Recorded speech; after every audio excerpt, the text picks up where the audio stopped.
Hi and welcome to Thermo Products training video series on the ABC Setup Rule.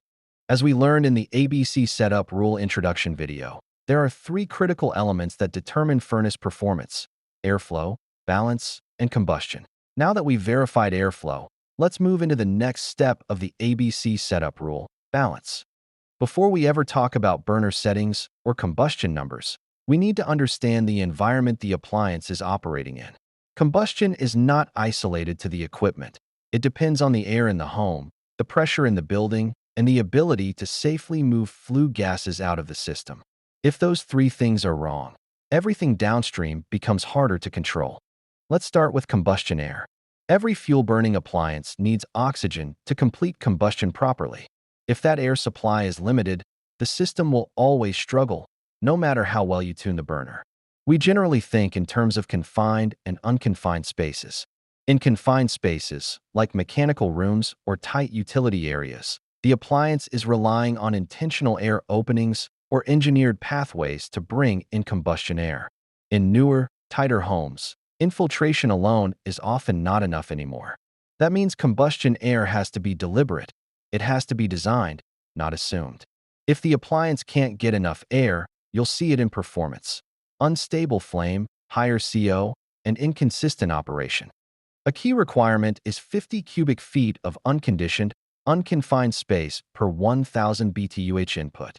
To put that into perspective, imagine installing an 80,000 BTU per hour furnace in a space that would need to be roughly the size of a 25 by 20 foot room with an 8-foot ceiling. About 4,000 cubic feet of unconditioned, unconfined air just to supply the combustion air it requires. When that requirement is not fully satisfied within the structure, the system will naturally begin to draw combustion air from inside the home. At that point, the dynamics of the building start to change. As indoor air is used for combustion, the system can contribute to negative pressure conditions within the home. That pressure imbalance encourages infiltration, pulling outside air through available openings in the building envelope. The result is a system that may still operate, but with reduced efficiency and a loss of overall building stability. In this condition, the equipment and the structure are no longer working in harmony. This leads us to one of the most overlooked issues in our industry: negative pressure. Negative pressure happens when the home is exhausting more air than it is taking in. This pressure imbalance can originate from the furnace itself or from other appliances within the home, such as exhaust fans, wood stoves, and fireplaces. When that imbalance happens, the home tries to replace that air from wherever it can, sometimes through the chimney or vent system. That's where we start to see backdrafting risk. Instead of flue gases moving out of the home, the pressure imbalance can slow them down or even pull them back in. A simple way to think about it is this: every CFM used or exhausted needs to be replaced.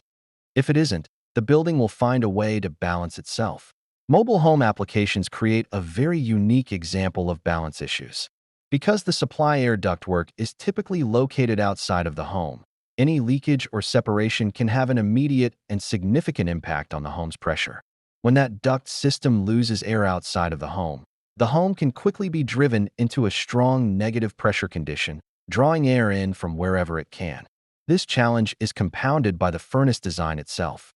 If the combustion air kit is not properly connected, sealed, and verified, and 100% of the required combustion air is not being drawn from outside the home, achieving proper combustion air setup becomes impossible. In these systems, balance is not optional. It is critical, and it must be intentional. For residential applications, a simple and practical way to maintain this balance and reduce the potential for negative pressure conditions is to introduce dedicated outside air for combustion through a combustion air kit.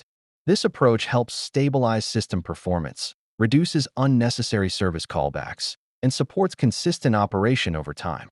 With airflow verified and combustion air requirements and home pressure understood, we're ready to move on to combustion.